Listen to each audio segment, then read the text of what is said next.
दिल्ली के एक भीड़ भरे कैफे में अदिति, एक युवा कंटेंट क्रिएटर, बैठी थी। उसका यूट्यूब चैनल मुख्य रूप से ट्रैवल व्लॉग्स और अर्बन लीजेंड्स पर आधारित है। उसने अपनी कॉफी सिप करते हुए अपने दोस्त राघव से कहा, भाई, मुझे एक नया कॉन्सेप्ट मिला है। लोगों को सिर्फ कहानियां सुनना नहीं, असली प्रेतवाधित जगह देखना पसंद है। इमेजिन कर, हम एक असली प्रेतवाधित घर एक्सप्लोर करेंगे बिना किसी स्क्रिप्ट के। अदिति, तुम्हें पता भी है कितना जोखिम भरा है। वैसे भी 90% जगह नकली निकलती है।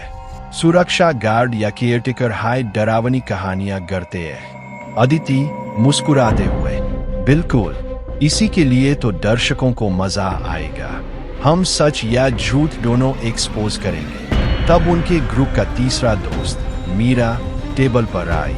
उसके हाथ में एक मुड़ा हुआ कागज था। मीरा, धीरे से, तुम लोग हॉन्टेड हाउस की बात कर रहे हो तो ये सुनो। कल लाइब्रेरी में मुझे एक पुरानी अखबार की क्लिपिंग मिली। उसमें एक जगह जिक्र है, ब्लैकवुड हाउस। गांव के बाहर एक पुराना बंगला, जहां आधी रात को अभी भी रोशनियां जलती है, लेकिन आधिकारिक तौर पर वो घर 50 साल से खाली है। राघव हंसी दबाते हुए, हाँ, और वहां बहुत चाय पिलाता होगा।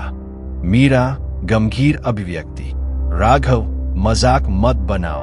अखबार के मुताबिक हमारे घर में एक पूरी फैमिली की मौत हुई थी और लोग कहते हैं कि उनकी रूह वहां अभी भी भटक रहे हैं। अदिति की आंखों में एक अजीब सी चमक आ गई। उत्तम सामग्री, यही हमें एक्सप्लोर करना चाहिए। अगली शाम तीनों ने अपना बेसिक गियर तैयार किया, कैमरा और तिपाई, टॉर्च और अतिरिक्त बैटरी, ऑडियो रिकॉर्डर। गांव की तरफ जाते हुए हवा में एक अजीब सा सन्नाटा था। खेतों के बीच से गुजरते रास्ते पर सिर्फ कीड़ों की आवाज आ रही थी। टैक्सी ड्राइवर भी थोड़ा घबराया हुआ लग रहा था। आप लोग वहां जा रहे हैं, ब्लैकवुड हाउस के पास? अच्छा नहीं है रात को, लोग कहते हैं वहां से चीखने की आवाज आती है। अदिति ने कॉन्फिडेंट टोन में जवाब दिया, अंकल, हम सिर्फ वीडियो शूट करने जा रहे हैं, टेंशन मत लीजिए। ड्राइवर ने ज्यादा बहस नहीं की, बस चुप हो गया। जैसे ही टैक्सी रुकी, उनके सामने एक पुराना बंगला था। 2 मंजिला इमारत, जिसमें टूटे हुए खिड़कियां से हवा निकलती हुई निकल रही थी।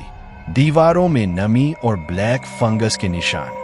घर के आसपास का इलाका जंगल की तरह ऊंचा हो गया था। राघव घबराकर हंसते हुए, ये देखकर तो सच में बुरा लग रहा है।